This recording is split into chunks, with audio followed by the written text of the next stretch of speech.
नमस्कार दोस्तों, राधे राधे। स्वागत है दोस्तों आप सभी का। आप देख रहे हैं एएसएन न्यूज। मैं हूं आपके साथ जितेंद्र कुमार। समय हो गया दिन भर की बड़ी और ताजा खबरों की ओर रुख करने का। शुरुआत करते हैं हेडलाइंस के साथ।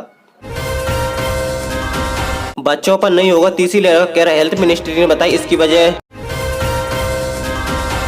एक सप्ताह तक और तपेगा दिल्ली समेत पूरा उत्तर भारत, जाने मौसम विभाग का अनुमान। निजी स्कूलों में 3 सामान्य दाखिले पर 1 ईडब्ल्यूएस दाखिले का बाध्यता खत्म। यूपी में 58 बीसी सखी तैयार, महिलाओं को आत्मनिर्भर और रोजगार से जोड़ने में जुटी योगी सरकार। 93 शिक्षक भर्ती बिहार में कब जारी होगा शेड्यूल, कब से शुरू हो रही है काउंसलिंग। बीपीएससी 65वीं मुख्य परीक्षा का रिजल्ट घोषित, 1142 परीक्षार्थी सफल। 6ठी से 8वीं तक के बच्चों की पढ़ाई को लेकर कुछ खास करने जा रही है सीबीएसई। राजस्थान में मॉडल स्कूलों की प्रवेश परीक्षा 8 जुलाई को, इंग्लिश मीडियम के लिए आवेदन 15 जुलाई तक। बहन बेटियों से रेप हत्याओं की घटनाएं हो रही, किसान आंदोलन को लेकर बोले सीएम खट्टर। इन 3 राज्यों से पटना आने वाले हवाई यात्रियों को राहत अब नहीं दिखानी होगी आरटीपीसीआर नेगेटिव रिपोर्ट। कॉलेजों में 1 जुलाई से शुरू होंगी परीक्षा, शीतकालीन स्कूलों में आएंगे शिक्षक। केरल में बीते 24 घंटे में कोरोना के 13,658 नए मामले, 142 लोगों की मौत। 9,000 रुपए से भी ज्यादा सस्ता मिल रहा है सोना, चेक करें 10 ग्राम का लेटेस्ट भाव। 800 रुपए से ज्यादा है गैस का दाम, लेकिन आप ऐसे करेंगे बुकिंग तो मिलेगा 300 रुपए सस्ता। जाने तरीका। बच्चों में कोरोना वायरस के संक्रमण को लेकर भय की स्थिति बनी हुई है, खासकर कोविड-19 संक्रमण की तीसरी लहर को लेकर। लेकिन बुधवार को स्वास्थ्य मंत्रालय ने साफ कर दिया है कि ज्यादातर बच्चे असिम्प्टोमेटिक होते हैं और कभी कभार ही उन्हें अस्पताल में भर्ती कराने की जरूरत पड़ती है। कोरोना की दूसरी लहर पहली की अपेक्षा ज्यादा घातक साबित हुई है। इस लहर के दौरान कोरोना पॉजिटिव बच्चों की संख्या भी अधिक देखी गई है। वायरस का बच्चों पर प्रतिकूल प्रभाव पड़ने से जुड़े कई सवाल मीडिया में उठाए गए हैं।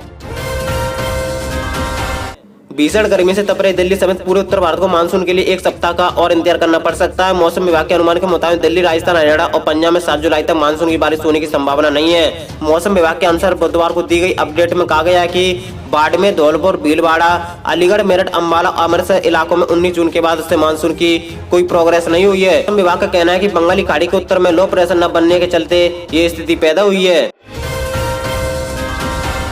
दिल्ली सरकार ने निजी स्कूलों में सामान्य वर्ग के 3 बच्चों के दाखिले पर ईडब्ल्यूएस बच्चे की दाखिला की अनिवार्यता खत्म कर दी है। सरकार के इस फैसले से दाखिले की बारी का इंतजार कर रहे आर्थिक रूप से कमजोर श्रेणी के बच्चों के दाखिले का रास्ता साफ हो गया है। उप मुख्यमंत्री मनीष सिसोदिया ने कहा है कि बीते कुछ समय से इस श्रेणी के अभिभावकों को ये शिकायतें आ रही हैं। स्कूलों से बात की गई तो पता चला है कि 3 सामान्य श्रेणी के दाखिले पर ईडब्ल्यूए का दाखिला होता है, जिसके बाद इस प्रक्रिया खत्म करने का फैसला किया गया है।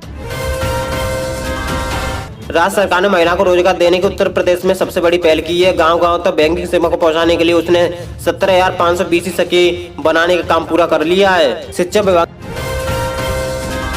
ने राज्य के प्राथमिक स्कूलों में 94 शिक्षकों के पद पर 6ठे चरण के तहत होने वाली नियुक्ति के लिए 23 जून को जारी शेड्यूल को संशोधित किया है। इसके मुताबिक पूर्व से निर्धारित 82 प्राथमिक नियोजन इकाइयां जहाँ दिव्यांगों के नए आवेदन आए हैं उनमें काउंसलिंग तो 5 जुलाई से आरंभ होगी, लेकिन इसके लिए नगर निकाय और प्रखंड नियोजन इकाइयों के अभ्यर्थियों को 2-2 दिन का समय दिया गया है। बिहार लोक सेवा आयोग बीपीएससी ने 65वीं मुख्य परीक्षा रिजल्ट घोषित कर दिया। इस परीक्षा में करीब 1142 परीक्षार्थी सफल हुए। मुख्य परीक्षा में सफल अभ्यर्थियों के लिए अगले चरण की परीक्षा साक्षात्कार का आयोजन जुलाई के अंतिम सप्ताह में होगा। बीपीएससी 65वीं परीक्षा में भाग लेने वाले अभ्यर्थी अपने रिजल्ट आयोग की वेबसाइट पर जाकर चेक कर सकते हैं। कोरोना संक्रमण के चलते इन दिनों स्कूल बंद है। हालांकि 1 जुलाई से कुछ राज्यों में सरकार ने सरकारी स्कूलों खोलने की अनुमति दे दी है, लेकिन बच्चों के आने पर अभी भी पाबंदी लगी हुई है। केवल शिक्षकों और कर्मचारियों की उपस्थिति रहने का आदेश है। ऐसे में बच्चों की पढ़ाई को देखते हुए सीबीएसई बोर्ड ने कुछ खास करने का फैसला किया है। सीबीएसई बोर्ड इसके लिए 6ठी और 8वीं तक के बच्चों को चुना है। दरअसल सीबीएसई कौशल विकास को बढ़ावा देने के लिए 6ठी से 8वीं कक्षा तक के हस्तलिपि की पढ़ाई शुरू करने जा रही है। राजस्थान मॉडल स्कूल में प्रवेश परीक्षा का आयोजन 8 जुलाई को किया जाएगा। वहीं राज्य के इंग्लिश मीडियम स्कूलों में अब आवेदन की अंतिम तिथि 15 जुलाई तक कर दी गई है। हरियाणा के मुख्यमंत्री मनोहर लाल खट्टर ने बुधवार को किसान आंदोलन पर एक बार फिर से बयान दिया है। उन्होंने कहा कि अगर किसान आंदोलन हिंसक होगा तो किसानों के खिलाफ भी एफआईआर दर्ज की जाएगी और उन्हें भी कोर्ट के नोटिस मिलेंगे। यही नहीं, सीएम खट्टर ने यह भी कहा कि कुछ दुर्भाग्यपूर्ण घटनाओं की वजह से किसान शब्द को लोग पवित्रता कम हो गई है। महाराष्ट्र, पंजाब और केरल से पटना के जयप्रकाश नारायण अंतर्राष्ट्रीय हवाई अड्डा आने वाले यात्रियों के लिए अब RT-PCR नेगेटिव रिपोर्ट अनिवार्य नहीं होगा। पटना हवाई अड्डे ने इस संबंध में पटना के जिलाधिकारी द्वारा हवाई अड्डे के निदेशक को लिखा गया पत्र ट्विटर पर साझा करते हुए कहा है कि नवीनतम आदेशों के अनुसार महाराष्ट्र, पंजाब और केरल से पटना के जयप्रकाश नारायण अंतर्राष्ट्रीय हवाई अड्डा आने वाले यात्रियों के लिए RT-PCR नेगेटिव रिपोर्ट की अब कोई अनिवार्यता नहीं होगी। हिमाचल प्रदेश के डिग्री कॉलेजों में 1 जुलाई से स्नातक अंतिम वर्ष के करीब 35,000 विद्यार्थियों की परीक्षाएं शुरू होंगी। विश्वविद्यालय प्रबंधन परीक्षाओं को सफल आयोजन के लिए प्रदेश भर में 156 परीक्षा केंद्र बनाए हैं। शीतकालीन छुट्टियों वाले स्कूलों में गुरुवार से शिक्षकों की हाजिरी अनिवार्य कर दी है। शिक्षक स्कूल आकर विद्यार्थियों को व्हाट्सएप के माध्यम से पढ़ाएंगे। विद्यार्थियों के लिए अब स्कूल बंद रहेंगे। 15 जुलाई के बाद 10वीं और 12वीं कक्षा के विद्यार्थियों को बुलाने की योजना है। देश में कोरोना वायरस के ताजा मामले अब 50,000 से कम आने लगे। 102 दिन बाद पहली बार कोरोना के दैनिक मामले 40,000 से कम दर्ज किए गए।